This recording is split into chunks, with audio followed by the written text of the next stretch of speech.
안녕하세요. 오늘은 정말 매력적인 도시죠. 리스본 여행에 대해 여러분이 보내주신 자료들을 가지고 좀 깊이 파헤쳐보는 시간입니다. 네, 여행 블로그부터 가이드북, 또 커뮤니티 글까지 진짜 다양한 정보들을 모아주셨어요. 맞아요.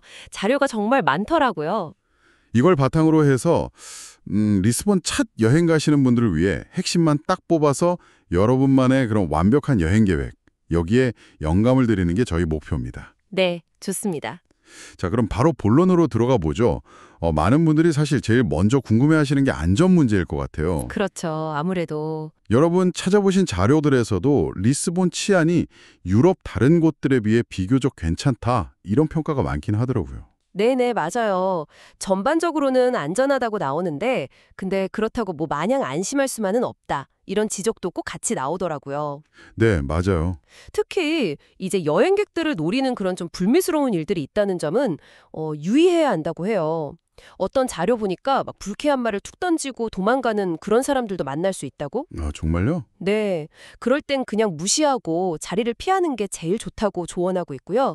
특히 좀 한적한 골목이나 밤 늦은 시간에는 더 조심해야 한다. 이런 얘기들이 많죠. 그런데 되게 재미있는 게 자료들에서 공통적으로 나오는 얘기가 리스본의 그 독특한 운전 문화예요. 아, 맞아요. 그 얘기 저도 봤어요. 신호등 없는 횡단보도에서 사람이 이렇게 건너려고 서 있기만 해도 차들이 다 알아서 멈춰선다. 이런 경험담이 되게 많더라고요. 네, 한국이랑 좀 다르죠. 그렇죠. 한국은 법적으로는 보행자 우선이지만 사실 잘 안 지켜질 때가 많잖아요. 이게 되게 인상적인 대비인 것 같아요. 맞습니다. 그리고 차 선팅, 그러니까 틴팅이라고 하죠. 그게 별로 안 짙어서 운전자랑 눈을 맞추거나 뭐 가볍게 미소 주고받는 경우도 있다고 하고요. 아, 그런 소소한 교류가 있군요. 네, 그래서 차가 멈춰주면 엄지척 해주거나 뭐 가볍게 목례로 고맙다고 표현하는 것도 좋다. 이렇게 여러 글에서 추천하더라고요.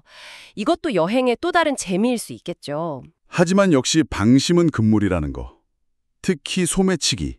이거는 진짜 여러 자료에서 가장 강력하게 경고하는 부분이었어요. 네, 맞아요. 그 전망대나 타임아웃 마켓처럼 사람 많은 곳, 그리고 그 악명 높은 28번 트램, 거기는 정말 조심해야 하는 장소로 계속 꼽히고 있어요. 예방 팁 같은 건 좀 명확하게 나와 있나요? 네, 비교적 명확해요. 일단 귀중품은 절대 백팩에 넣지 마라. 아, 백팩. 네. 네, 크로스백은 무조건 앞으로 메고 외투 주머니도 항상 신경 써야 하고요.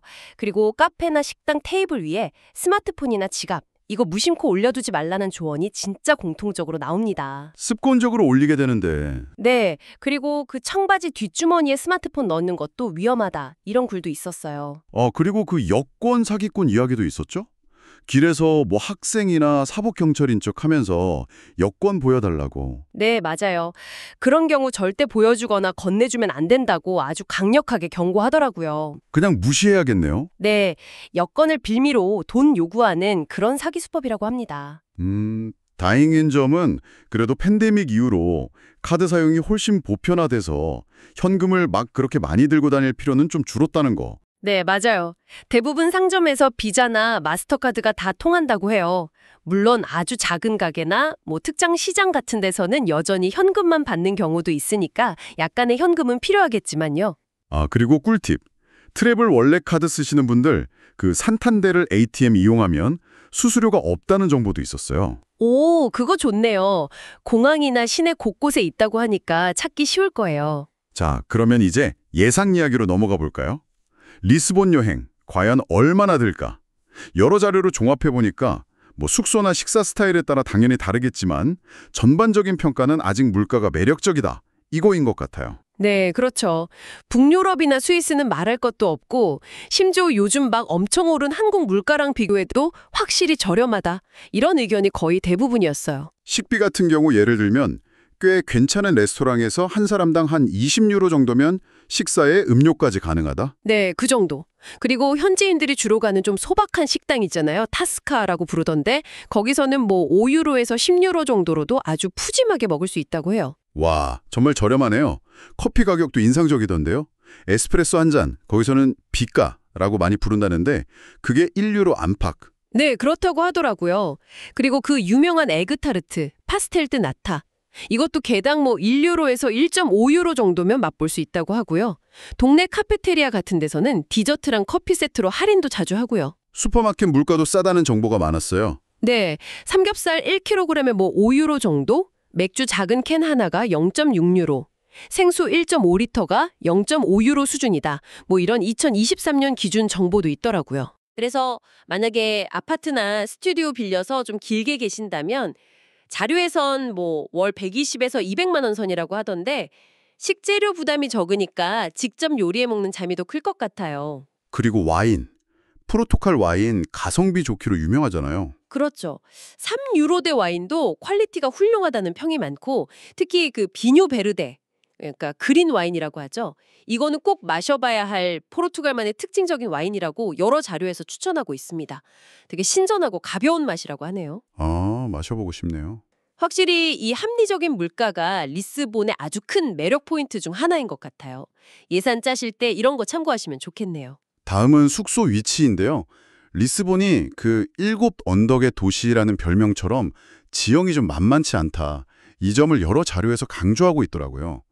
어디에 묵는 게 좋을까요? 네, 그래서 숙소 고를 때 그냥 평점만 볼 게 아니라 그 구글 스트리트 뷰로 실제 언덕 정사나 계단이 있는지 없는지 꼭 확인하라는 조언이 되게 설득력 있었어요. 아, 정말 중요하겠네요. 집 많으면 특히. 그렇죠.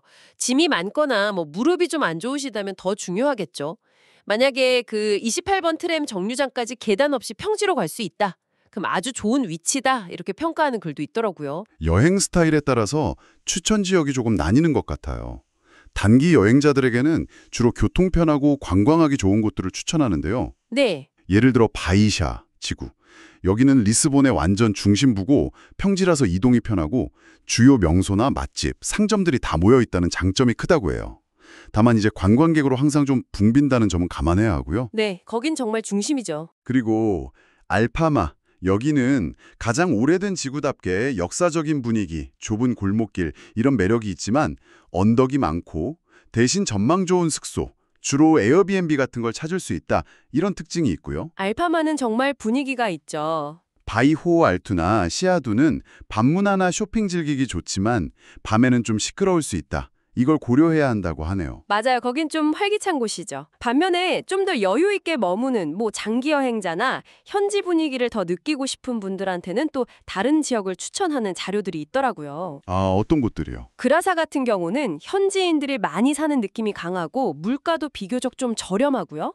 그리고 최고의 일몰 명소 중 하나라는 세뇨라드 몬트 전망대 근처라는 장점이 있어요.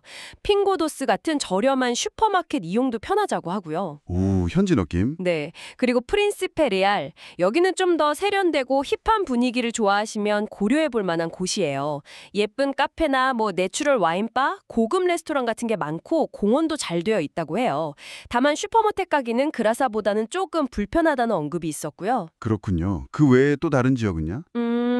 베랭 지역은 그 유명한 제로니모스 수도원이나 베랭탑이랑 가깝고 태주 강변에서 좀 여유 즐기기 좋지만 중심부랑은 거리가 좀 있죠. 그리고 신시가지, 폰발 후작광장 주변. 거긴 현대적이고 조용하고 쇼핑은 편리한데 역시 시내 중심까지는 좀 이동이 필요하다. 이런 특징이 있습니다. 결국 진짜 자기 여행 스타일이랑 뭘 중요하게 생각하는지에 맞춰서 신중하게 골라야겠네요. 네, 맞아요. 아, 그리고 숙소 고를 때 참고할 만한 재미있는 팁이 하나 더 있었어요. 뭔데요? 바로 근처에 괜찮은 빵집이 있는지 확인하라는 거였어요. 빵집이요? 왜죠? 의외로 포르투갈 빵집 중에 좀 실망스러운 곳이 꽤 있다는 의견이 있더라고요. 아, 그래요? 네. 근데 파다리아 포르투게자라는 체인점이 있는데 거기는 비교적 맛이 괜찮은 편이라고 해요. 특히 그 스펠타 곡물빵을 추천하는 내용이 좀 눈에 띄었어요. 아침 식사 중요하게 생각하시면 참고할 만하죠. 오, 좋은 팁인데요. 자, 그럼 이제 리스본에서 뭘 보고 뭘 경험할지 이 이야기로 넘어가 볼까요? 자료들 보면 공통적으로 하는 말이 리스본은 서두르지 마라. 골목골목 누비면서 여유롭게 즐겨야 하는 도시다. 이거더라고요. 맞아요. 최소 3박 4일, 길게는 뭐 한 달 살기까지 추천하는 이유가 다 있겠죠. 네. 추천 일정은 되게 다양했지만 핵심 명소를 중심으로 좀 동선을 짜는 게 중요해 보여요. 크게 지역별로 묶어서 생각해 보면 좋을 것 같은데요. 네. 어떻게 묶을 수 있을까요? 우선 벨랭지구. 여기는 그 대항해 시대의 영광, 이런 걸 느낄 수 있는 곳이잖아요. 태주강변의 상징인 벨랭탑, 그리고 엄청 화려한 마누엘 양식의 극치, 제로니무스 수도원, 그리고 또 빼놓을 수 없는 원조 에그타르트 가게 파스테이스 드 벨랭. 이거는 뭐 거의 필수 코스죠. 아, 벨랭은 정말 필수네요. 그럼 알파마지구는요? 거기는 리스본의 가장 오래된 심장부 같은 곳이잖아요. 프로 같은 골목길 걷다가 파도 공연 보는 경험도 정말 특별할 것 같아요. 바도 공연 분위기 있겠네요. 바이샤시아도 지구는 그럼 어떤가요? 거긴 좀 번화한 중심가 느낌이던데요. 네, 맞아요. 넓게 탁 트인 코메르시오 광장, 그리고 바닥에 물결무늬 타일이 인상적인 호시오 광장, 또 독특한 철제 구조물인 산타 주스타 엘리베이터, 이게 전망대 역할도 하거든요. 이런 곳들이 대표적입니다. 쇼핑하기에도 좋은 지역이고요. 그리고 리스본 여행하면 딱 떠오르는 이미지, 그 노란 28번 트램? 아, 그렇죠. 주요 명소를 지나면서 도시 풍경 보기는 참 좋은데 아까도 말했지만 수매치기 위험이 엄청 높다는 거, 이건 꼭 기억해야 할 것 같아요. 네, 정말 조심해야 해요. 오히려 15번 트램이 벨렌 갈 때는 더 실용적이다, 이런 의견도 있었어요. 아, 그렇군요. 그 외에도 다양한 음식을 한자리에서 맛볼 수 있는 타임아웃 마켓, 그리고 오래된 공장을 개조해서 만든 힙한 문화 공간 LX 팩토리, 또 포르투갈 타일 예술의 정수를 볼 수 있는 국립 아줄레주 박물관 같은 곳들도 많은 자료에서 추천하는 장소입니다. 정말 볼 게 많네요. 특히 리스본에는 미라도르, 그러니까 전망대가 정말 많아요. 아까 언급된 곳들 말고도 그라사 전망대, 상페드로드 알칸타라 전망대 등등 여러 곳이 있으니까 마음에 드는 곳 딱 찾아서 해질녘에 가보는 걸 추천합니다. 도시 전체가 막 붉게 물드는 모습, 이거 진짜 잊지 못할 경험이 될 거라고 많은 자료에서 얘기하더라고요. 와, 상상만 해도 멋진데요. 리스본 시내 이동은 그럼 어떻게 하는 게 좋을까요? 언덕이 많다는 걸 계속 생각해야 할 텐데. 다행히 대중교통 시스템이 꽤 잘 되어 있어요. 주요 지점을 연결하는 지하철이 있고요. 또 도시 풍경을 느끼게 해주는 트램. 탈 때 손을 흔들어서 표시해야 한다는 팁도 있더라고요. 아, 버스처럼요? 네. 그리고 가파른 언덕 쉽게 오르내릴 수 있는 아센소르 내 푸니쿨라. 또 도시 곳곳을 연결하는 버스 노선도 잘 되어 있고요. 특히 상조르주송 갈 때는 737번 버스가 유용하다, 이런 정보도 있었어요. 택시나 우버는 어떤가요? 다른 유럽 도시에 비해서 비교적 저렴하다는 의견이 많았어요. 우버 앱 미리 설치하고 카드 등록해두면 편리하게 이용할 수 있겠죠. 최근에는 라임이나 볼트 같은 공유 전동 킥보드도 많이 보이는데 이건 아무래도 언덕보다는 좀 평지 위주로 안전하게 헬멧 꼭 쓰고 이용하는 게 좋다는 조언입니다. 대중교통 자주 이용할 거면 교통카드 같은 게 있겠죠? 네, 비바 비아젬이라는 충전식 교통카드를 사는 게 편해요. 일회권이나 24시간 자유이용권 중에 필요에 맞게 충전해서 쓸 수 있습니다.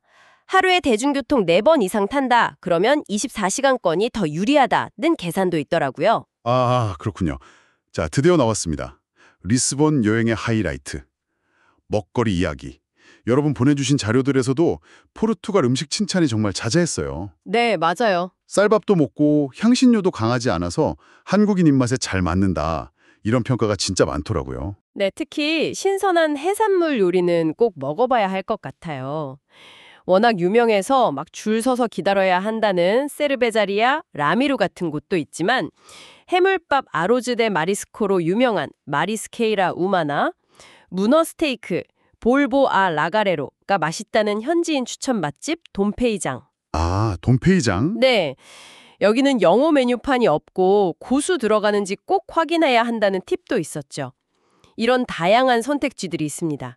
어떤 와인바에서는 조개, 문어, 새우 같은 걸 모아놓은 시푸드 보드를 추천하기도 했고요. 고기 요리 중에서는요?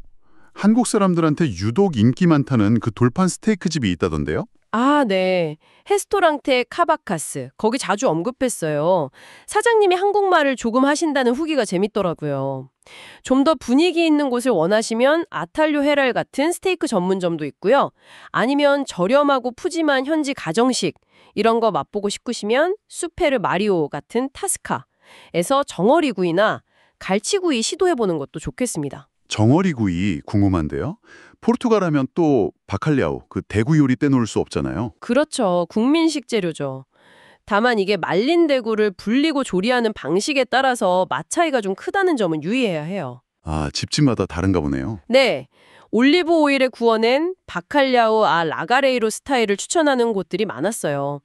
그렐리아도 카르무나, 미슐랭 플레이트에 오른 타파스 레스토랑, 타피스코 같은 데서 맛볼 수 있다고 하네요. 디저트는 역시 파스텔 드 나타, 에그타르트겠죠? 네, 그렇죠. 원조인 파스테이스트 벨랭은 물론이고 시내에 있는 만테이가리아나 파브리카다 나타 같은 유명 가게들 맛비교해보는 재미도 쏠쏠할 것 같아요. 아, 가게마다 맛 비교하는 투어? 네, 그 외에도 타피스코의 진한 초콜릿 무스나 포르투갈식 크렘 브룰레인 레이트 크렘 같은 것도 언급됐습니다. 아, 그리고 식당 이용 팁. 식전에 나오는 빵이나 올리브, 이거 조심해야 한다면서요? 아, 맞아요. 그거 쿠베르라고 부르는데 이게 유료인 경우가 대부분이에요. 그러니까 원치 않으면 미리 정중하게 좀 빼달라고 요청하는 게 좋습니다. 모르고 먹었다가 나중에 계산서에 포함돼서 당황하는 경우가 종종 있다고 하네요. 꼭 기억해야겠네요. 정말 맛있는 이야기가 가득했네요.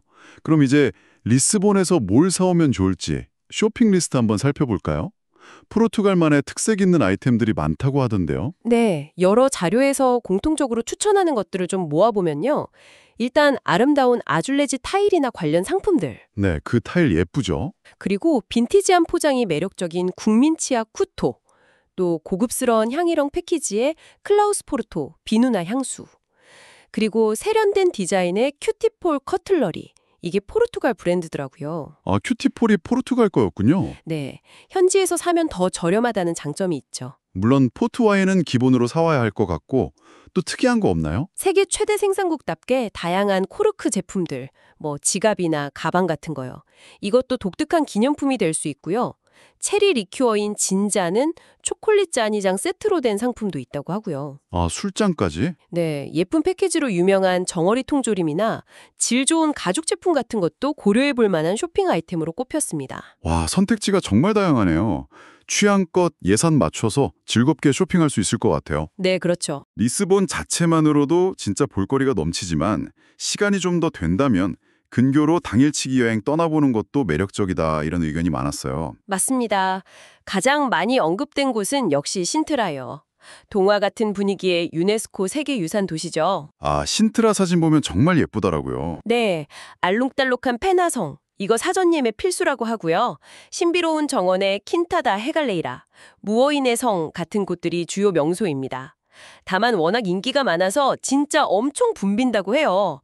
그래서 아침 일찍 출발하고 434번 순환버스를 잘 활용하는 게 중요하다. 이런 조언이 많았습니다. 사람이 정말 많군요. 해변 쪽은 어떤가요?